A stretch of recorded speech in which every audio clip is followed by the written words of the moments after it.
சமீபத்தில் உக்ரைனிய மக்களுக்கு எதிராக ஒரு மிகப்பெரிய துரோகம் அப்படின்றது இழைக்கப்பட்டிருக்கு. ஆனால் இந்த துரோகத்தை பண்ணது யார் அப்படின்னு பார்த்தீங்கன்னா ஜெலன்ஸ்கியோட அதிகாரிகள் தான்.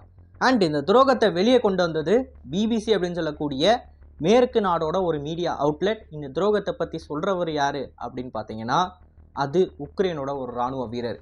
ஸோ இன்னைக்கான காணொலியில் உக்ரைனிய மக்களுக்கு எதிராக நடத்தப்பட்டிருக்க இந்த துரோகத்தை பற்றியும், கூடுதலாக ஈரானோட ஒரு துறைமுகத்தை நம்ம குத்தகைக்கு எடுத்திருக்கோம் அப்படின்னு சொல்லி தெரியும். இந்த துறைமுகத்தை நம்ம குத்தகைக்கு எடுத்த காரணத்தினால் அமெரிக்காவோட பொருளாதார தடைக்கு நம்ம ஆளாக வேண்டியிருக்கும் அப்படின்னு அமெரிக்காவோட ஸ்போக்ஸ் பர்சன் சொல்லிக்கிட்டு இருக்காங்க.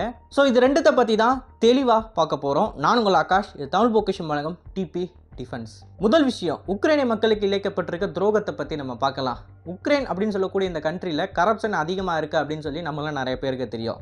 இன்ஃபேக்ட் உலகத்தில் இருக்கக்கூடிய எல்லா கண்ட்ரீஸ்லையுமே கரப்ஷன் அப்படின்ற ஒன்று கண்டிப்பாக இருக்குது.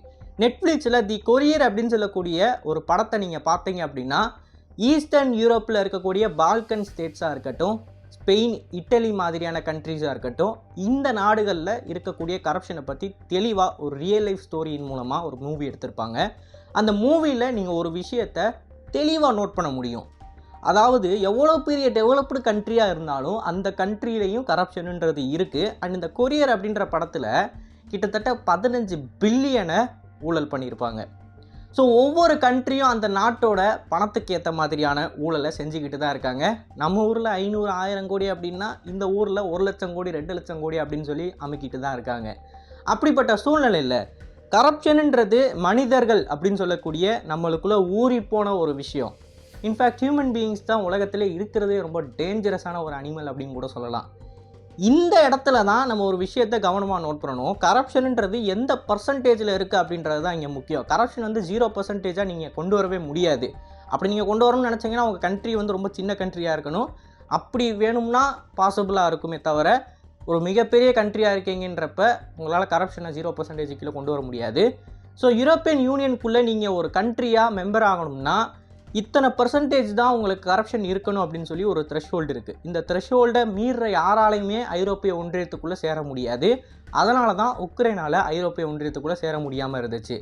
இந்த சூழ்நிலையில் மேற்கு நாடுகள், ஐரோப்பிய ஒன்றியம் உக்ரைனுக்கு ஆயுதங்கள் கொடுக்குறப்ப, அதாவது ஆயுதமாக அவங்க டைரெக்டாக கொடுக்கறதா இருந்தாலும் சரி, இல்லை பண உதவியாக பண்ணாலும் சரி, அதையுமே உக்ரைனில் இருக்கக்கூடிய சில மோசமான நபர்கள் தின்னதான் செய்வாங்க அப்படின்றது எல்லாருமே எதிர்பார்த்த ஒரு விஷயம்தான்.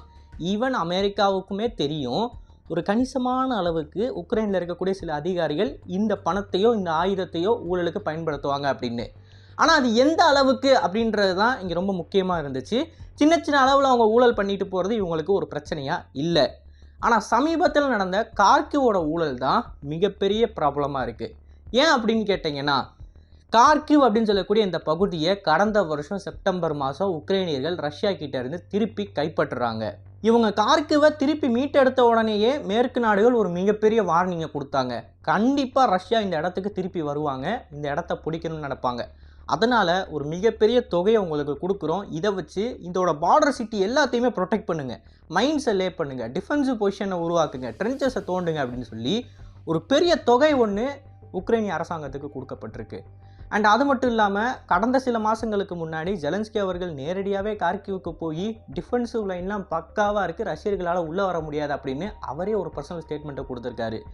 இதெல்லாம் நடந்துக்கிட்டு இருக்கிறப்ப தான் உக்ரைனோட இராணுவ வீரர் ஒன்ஸ் கார்கிவ் அப்படின்னு சொல்லக்கூடிய பகுதியை ரஷ்யர்கள் இன்வைட் பண்ணுறப்ப ஒரு ட்ரோன் ஃபுட்டேஜ் ஒன்று பார்க்குறாரு. அந்த ட்ரோன் ஃபுட்டேஜில் ரஷ்ய வீரர்கள் எந்த விதமான அப்ஸ்ட்ரக்ஷனும் இல்லாமல் கேஷுவலாக உள்ளே வந்துக்கிட்டு இருக்காங்க. அவங்களுக்கு ஒரு தடைகளுமே அந்த இடத்துல இல்லை. அதை பார்க்குறப்ப தான் அந்த உக்ரைனிய வீரருக்கு ஒரு விஷயம் புரியுது, எந்த விதமான டிஃபென்சிவ் மெஷரையுமே இந்த அரசாங்கம் பண்ணலை அப்படின்னு. பச்சையாக அந்த நாட்டோட மக்களுக்கு புழுவி இருக்காங்க, இங்கே டிஃபென்சிவ் ஃபோர்ட்டிஃபிகேஷனை நாங்கள் பண்ணி வச்சுருக்கோம் அப்படின்னு. ஒரு மைன் கூட கார்கிவ் ரீஜியனில் கிடையாது, ஒரு மைனை கூட போடலை அவங்க. அப்போ அந்த மைனை போடுறதுக்கு அவங்க மேற்கு நாடுகள்கிட்டேருந்து வாங்கின காசெல்லாம் எங்கே அப்படின்னு பார்த்தா அங்கே இருக்கிற அதிகாரிகள் தான் அந்த காசை தின்றுருக்காங்க. இப்போ நம்ம நிறையவே கேசஸை பார்த்துருக்கோம். கடந்த வருடம் கூட உக்ரைனோட ஒரு முக்கியமான இராணுவ அதிகாரி ஊழல் பண்ணியிருக்காரு அப்படின்னு சொல்லி ஜெலன்ஸ்கியோட அரசாங்கம் அவரை டிஸ்மிஸ் பண்ணியிருக்கோம். ஆனால் இந்த கார்கிவ் அப்படின்னு சொல்லக்கூடிய பகுதின்றது ரொம்ப ரொம்ப முக்கியமான பகுதி. இந்த இடத்துல ஊழல் நடந்துச்சு அப்படின்னா அது ஜெலன்ஸ்கிக்கு தெரியாமல் போகிறதுக்கு வாய்ப்பு ரொம்ப ரொம்ப கம்மி. அதனால் இப்போது அங்கே இருக்கக்கூடிய மக்கள் எல்லாருமே என்ன சொல்கிறாங்க தெரியுமா, இந்த ஊழலை பண்ணியிருக்கிறதே ஜெலன்ஸ்கியாக தான் இருக்கும் அப்படின்னு சொல்கிறாங்க. நீங்கள் ஒரு விஷயத்தை யோசிச்சு பாருங்கள். ரஷ்யா அப்படின்னு சொல்லக்கூடிய மிகப்பெரிய நாடு, நிலப்பரப்பு வயசும் சரி, மிலிட்டரியிலையும் சரி, இல்லை இராணுவ எண்ணிக்கை, அதாவது அந்த ஆர்மி மென்னோட பாப்புலேஷன்லேயும் சரி, உக்ரைனை டுவாஃப் பண்ணும். அதாவது உக்ரைன்லாம் ஒரு ஆளே கிடையாது ரஷ்யாக்குன்ற மாதிரி. அப்படிப்பட்ட ஒரு கண்ட்ரிக்கு எதிராக அவங்க இவ்வளவு சிறப்பாக டிஃபெண்ட் பண்ணிக்கிட்டு இருக்காங்க. அவங்க உயிரை கொடுத்து அவங்க நாட்டை பாதுகாத்துக்கிட்டு இருக்காங்க. அண்ட் இந்த காரியத்தில் அந்த மக்களும் சரி, அங்கே இருக்கக்கூடிய இராணுவ வீரர்களும் சரி ஈடுபட்டுக்கிட்டு இருக்கிறப்ப அவங்க நாட்டோட அரசாங்கம் அது அவங்க நாட்டுக்கு கொடுக்கப்பட்டிருக்கிற இந்த ஃபைனான்ஷியல் எய்டு எல்லாத்தையுமே திருடிட்டு போகிறத பார்க்குறப்ப அந்த மக்களுக்கு எப்படி இருக்கும்? இதை கேட்குறப்ப எனக்கே ரொம்ப பரிதாபமாக இருக்குது. ஏற்கனவே உக்ரைனில் சண்டை போடுறதுக்கு நிறைய மக்கள் தயாராக இல்லை. நான் சண்டை போட முடியாதுப்பா, நான் இந்த கண்ட்ரியை விட்டு வெளியே ஓடுறேன் அப்படின்னு சொல்லி ட்ரை பண்ணிக்கிட்டு இருக்காங்க. இந்த சூழ்நிலையில் எவ்வளோ பெரிய ஊழலை பண்ணியிருக்காங்க அப்படின்னு சொல்லி அங்கே இருக்கிற இராணுவ வீரர்களுக்கு தெரிய வந்துச்சு அப்படின்னா அவங்க என்ன தெரியுமா யோசிப்பாங்க? இப்போ நான் டிஃபெண்ட் பண்ணுறேன், என் உயிரை நான் கொடுக்குறேன் அப்படின்றப்ப அதுக்கு ஒரு பிரயோஜனம் இருக்கணும். என் நாட்டு அரசாங்கமே என் நாட்டை பற்றி கவலைப்படாமல் இப்படி காசை தின்னுக்கிட்டு இருக்கிறப்ப நான் மட்டும் எதுக்கு சாகணும் அப்படின்னு சொல்லி அவங்க துப்பாக்கியை கீழே போட்டு சரண்டராக தானே செய்வாங்க. இல்லை, அதுதான் நடந்துக்கிட்டு இருக்குது.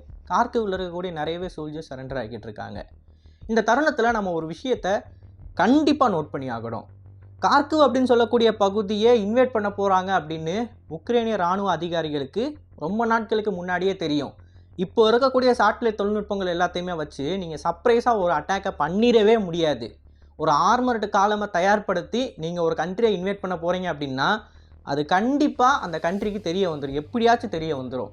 இந்த சர்ப்ரைஸாலாம் 2ஆம் உலகப் போர் இருக்கிறப்ப அட்டாக் பண்ணுவாங்க. இந்த நாட்சி ஜெர்மனி வந்து பிட்ஸ்கீக் அப்படின்னு சொல்லக்கூடிய ஒரு அட்டாக்லாம் பண்ணுவாங்க இல்லையா, அதெல்லாம் இப்போ நடக்காது. அப்படிப்பட்ட சூழ்நிலையில் நிறைய மாதங்களுக்கு முன்னாடியே கார்கிவில் ஒரு அஃபென்சிவ் நடக்க போகுது அப்படின்னு சொல்லி அந்த இராணுவ அதிகாரிகளுக்கு சொல்லிட்டாங்க. அண்ட் அவங்க சொன்னதுக்கப்புறமா இப்போ வரைக்கும் எந்த விதமான மைண்ட்ஸையும் லே பண்ணாமல் இப்படி விட்டு வச்சுருக்காங்க அப்படின்றத அங்கே இருக்கக்கூடிய மக்கள் ஏற்றுக்குவாங்களா இல்லையா? இதுதான் என்னோட அடிப்படை கருத்து. ஸோ உக்ரைன் அப்படின்னு சொல்லக்கூடிய இந்த கண்ட்ரி ரஷ்யர்களுக்கு எதிராக சண்டை போடுறத நான் தப்புன்னு சொல்லலை. அங்கே இருக்கக்கூடிய மக்கள் அவங்களோட உயிரை கொடுத்து அவங்க நாட்டை பாதுகாக்கிறதையும் நான் தப்புன்னு சொல்லலை. ஆனால் அந்த நாட்டோட அரசாங்கமே இப்படி அங்கே இருக்கக்கூடிய மக்களை காவு கொடுத்து அந்த பணத்தை தின்னுக்கிட்டு இருக்கிறப்ப சண்டை போட்டு என்ன பிரயோஜனம் அப்படின்றது தான் என்னோட கேள்வியாக இருக்குது. உக்ரைனுக்கு 2 விதமான உதவியாளர்கள் இருக்காங்க. ஒருத்தவங்க உக்ரைன் எனக்கு என்ன ஆனாலும் கவலை இல்லை, ரஷ்யர்களை அவங்க டேமேஜ் பண்ணால் போதும் அப்படின்னு நினைக்கிறவங்க. இன்னொருத்தவங்க ஜெனியூனாக உக்ரைன் ஜெயிக்கணும் அப்படின்னு சொல்லி உதவி பண்ணிக்கிட்டு இருக்கிறவங்க. இந்த 2வது கேட்டகரியில் ஜெனியூனாக உக்ரைன் ஜெயிக்கணும்னு நினைக்கிறவங்களால பெரிய லெவல்லலாம் உதவி பண்ண முடியாது. ரஷ்யர்களுக்கு எதிராக அவங்கள ஜெயிக்க வைக்கிற அளவுக்கான உதவிகளை பண்ண முடியாது. ஃபார் எக்ஸாம்பிள் போலண்டு மாதிரியான கண்ட்ரி எடுத்துக்கோங்க. இவங்க நினச்சாலும் அவ்வளோ பெரிய உதவியை பண்ணிட முடியாது. ஆனால் உக்ரைனுக்கு மிகப்பெரிய உதவியை பண்ணி இந்த கண்ட்ரியை ஜெயிக்க வச்சிட முடியும் அப்படின்ற நிலைமையில் இருக்கிற நாடுகள்லாம் உக்ரைன் ஜெயிக்கணும்னு நினைக்கல. உக்ரைனை ஒரு ப்ராக்சியாக பயன்படுத்தி ரஷ்யாவை டேமேஜ் பண்ணால் போதும் அப்படின்னு தான் நினச்சிக்கிட்டு இருக்காங்க. இதுதான் ரியாலிட்டி.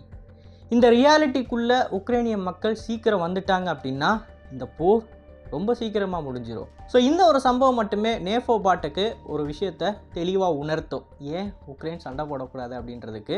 இப்போ இதோட அடுத்த நியூஸை நம்ம என்ன பார்க்க போகிறோம் அப்படின்னா சாம்பஹார் துறைமுகம். இந்த துறைமுகம் எங்கே இருக்குது அப்படின்னா ஈரானில் இருக்குது. நம்மளாம் நிறைய பேருக்கு தெரியும், சீனா ஸ்ட்ரிங் ஆஃப் பேர்ல்ஸ் அப்படின்னு சொல்லக்கூடிய ஸ்ட்ராட்டஜியை இந்தியாவுக்கு எதிராக பண்ணிக்கிட்டு இருக்காங்க அப்படின்னு. அதாவது இந்தியாவை சுற்றி நிறையவே போர்ட்ஸ் வாங்குறதன் மூலமாக நம்மளை சுற்று போடுறாங்களாம். இந்த காரியத்தை கவுண்டர் பண்ணுற விதமாக நம்ம என்ன பண்ண போகிறோம், நெக்லஸ் ஆஃப் டைமண்ட் அப்படின்னு சொல்லி அதை சுற்றி நம்ம ஒரு வளையத்தை போட போகிறோம். அந்த வளையத்தில் வரக்கூடிய ஒரு ஆள் தான் குவாதர் துறைமுகம். இந்த துறைமுகத்தோட லொக்கேஷன் அப்படின்னு சொல்லக்கூடியது நம்மளையும் ஐரோப்பா ரஷ்யாவையும் கனெக்ட் பண்ணக்கூடியது. சீனாவோட சில்க் ரோடுக்கு மாற்றாக நம்மளால் இந்த துறைமுகத்தை பயன்படுத்த முடியும் கண்டிப்பாக. அதாவது நம்ம இங்கேருந்து குவாதர் துறைமுகத்துக்கு நம்மளோட கார்கோவை அனுப்பி அங்கேருந்து ட்ரெயின் மூலமாகவோ இல்லை ரோடு மூலமாகவோ ஐரோப்பாவை போய் சேர முடியும். அதுக்கான ரோட் கனெக்ஷனும் இப்போ கன்ஸ்ட்ரக்ஷனில் இருந்துக்கிட்டு தான் இருக்குது. ஸோ இந்த ஒரு போர்ட்டை நம்ம குத்தகைக்கு எடுக்கிறதன் மூலமாக அமெரிக்கன்ஸோட கோவத்துக்கு நம்ம ஆளாயிருக்கோம். நம்மளாம் நிறைய பேருக்கு தெரியும் அமெரிக்கன்ஸ் ஈரானோட பரம எதிரி அப்படின்னு சொல்லி. அண்ட் அவங்க போன தடவை சாங்ஷன் போடுவாங்க அப்படின்னு சொல்லி தான் நம்ம ஈரான் கிட்டே இருந்து ஃபியூவலையும் வாங்க மறுத்தோம். அதனால தான் நம்ம ஊரில் பெட்ரோல் விலையும் பயங்கரமாக அப்படியே இன்க்ரீஸ் ஆச்சு. நீங்கள் ஒரு விஷயத்தை நல்லா நோட் பண்ணிங்க அப்படின்னா 78 ரூபா 80 ரூபா அப்படின்னு சொல்லி பெட்ரோலோட விலை இருந்துச்சு. அதுலேருந்து பார்த்தீங்க அப்படின்னா கிட்டு 100 ரூபாய்க்கு வந்துருக்கும். அதுக்கான மெயின் ரீசனில் ஒன்று ஈரான்லேருந்து நம்ம ஃபியூவலை வாங்காமல் போனது தான். ட்ரம்ப் அட்மினிஸ்ட்ரேஷனில் ட்ரம்ப்பால் தான் இந்த ஒரு சம்பவமே நடந்துச்சு. ஸோ ஈரானுக்கும் ஒரு மிகப்பெரிய தொகை அப்படின்னு சொல்லக்கூடியது கட் ஆஃப் ஆகிருந்துச்சு. நமக்கு மட்டும் பாதிப்பு கிடையாது. ஈரானுமே மிகப்பெரிய அளவுக்கு எண்ணெய் ஏற்றுமதி இந்தியாவுக்கு பண்ணிக்கிட்டு இருந்தாங்க. ஸோ அதனால் அவங்களுக்கும் கூட பணம் கிடைக்காம போச்சு. ஸோ அப்போலேருந்தே ஈரானுக்கு ஒரு கோவம் இருந்துச்சு. என்னப்பா அமெரிக்கா சொல்கிறான் அப்படின்றதுக்காண்டிலாம் நீங்கள் வந்து எங்ககிட்ட இருந்து ஆயில் வாங்காமல் இருக்கீங்களே அப்படின்னு. ஏன்னா இதே அமெரிக்கா இப்போ ரஷ்யா அப்படின்னு சொல்லக்கூடிய கண்ட்ரிக்கிட்டேருந்து ஆயில் வாங்கினா சாங்ஷன் போடுவோம் அப்படின்னு சொன்னதை மீறியும் நம்ம ரஷ்யா கிட்டேருந்து ஆயிலை வாங்கிக்கிட்டு இருக்கோம் இல்லையா? இந்த விஷயத்தை நம்ம ஈரானுக்கு பண்ணாமல் இருந்தோம். அதனால் ஒரு கோபம் கூட இருந்துச்சு அந்த மக்களுக்கு. இப்போது அந்த சம்பவத்தை இப்போ மறக்க வைக்கிற விதமாக தான் நம்ம சாம்பஹார் துறைமுகத்தை 10 வருஷம் குத்தகைக்கு எடுத்திருக்கோம். அண்ட் இந்த துறைமுகம் அப்படின்னு சொல்லக்கூடியதை நம்ம எடுத்ததுக்கு அப்புறமாவும் அமெரிக்கர்கள் என்ன சொல்கிறாங்க, உங்கள் மேலே பொருளாதார தடை போட வாய்ப்பு இருக்குது அப்படின்னு சொல்கிறாங்க. அண்ட் இப்போ இருக்கக்கூடிய பைடன் அட்மினிஸ்ட்ரேஷன் வீக்காக இருக்கிற காரணத்தினால அவங்களால பொருளாதார தடையெல்லாம் போட முடியாது. S-400க்கு எப்படி மிரட்டிட்டு விட்டாங்களோ அதே மாதிரி இதுக்கும் மிரட்டிட்டு விட்டுருவாங்க. அவங்களால வேறு எந்த ஆக்ஷனும் பண்ண முடியாது. இதே விஷயம் ட்ரம்ப் இருந்திருந்தாங்க அப்படின்னா வேறு மாதிரி இருந்திருக்கும். ஏன்னா ட்ரம்ப்னு சொல்லக்கூடிய நபர் வந்து ரொம்ப கடுமையான ஆக்ஷன்ஸ் எடுக்கக்கூடிய நபர். மேபி பாசிபிளி அவர் ஒரு சாங்ஷனை போடுறதுக்கு வாய்ப்பு இருக்குது. அதனால் இந்த துறைமுக டீல் கூட நம்மளை விட்டுட்டு போகிறதுக்கு வாய்ப்பு இருக்குது. பட் பைடன் அட்மினிஸ்ட்ரேஷன் அப்படின்னு சொல்லக்கூடியது ஜென்ரலாகவே வீக்காக தான் இருக்குது. அதனால் சாங்ஷன் நடக்காது அப்படின்றது தான் எல்லாரோட கருத்தும். அண்ட் இந்த போர்ட்டை நம்ம கைப்பற்றுறது மூலமாக நம்ம சீனர்களுக்கும் ஆப்படிக்க போகிறோம். அது மட்டும் இல்லாமல் போர்ட்டை வாங்கிட்டு இதுக்கு அடுத்து ஈரானோட நம்ம ஒரு நல்ல ரிலேஷன்ஷிப்புக்குள்ளே வந்தோம் அப்படின்னா மேபி ஃப்யூச்சரில் அவங்களோட ஃபியூயல் ட்ரேட்லேயும் நம்மளால் ஈடுபட முடியும். நம்ம ஊரில் இருக்கக்கூடிய பெட்ரோல் ப்ரைஸஸும் குறையிறதுக்கு வாய்ப்பு இருக்குது. ஸோ இன்றைக்கான வீடியோவில் நான் சொன்ன கருத்துக்களை பற்றி நீங்கள் என்ன நினைக்கிறீங்க அப்படின்னு மறக்காமல் கமெண்ட் செக்ஷனில் பதிவிடுங்க. அண்டு நீங்கள் இந்த ட்ரம்ப் ஆட்சி வந்துச்சு அப்படின்னா மேபி இந்த துறைமுக டீலின் காரணமாக இந்தியா மேலே பொருளாதார தடை விழுகுமா அப்படின்றத பற்றின உங்களோட கருத்துக்களை மறக்காமல் கமெண்ட் செக்ஷனில் பதிவிடுங்க. அண்ட் இது போல பல தகவலை தெரிந்து கொள்ள டிபி டிஃபென்ஸ் பேஜை ஃபாலோ பண்ணிக்கோங்க. நல்லதை இப்போ வருது நல்ல சமுதாயத்தை உருவாக்கும். நன்றி, வணக்கம்.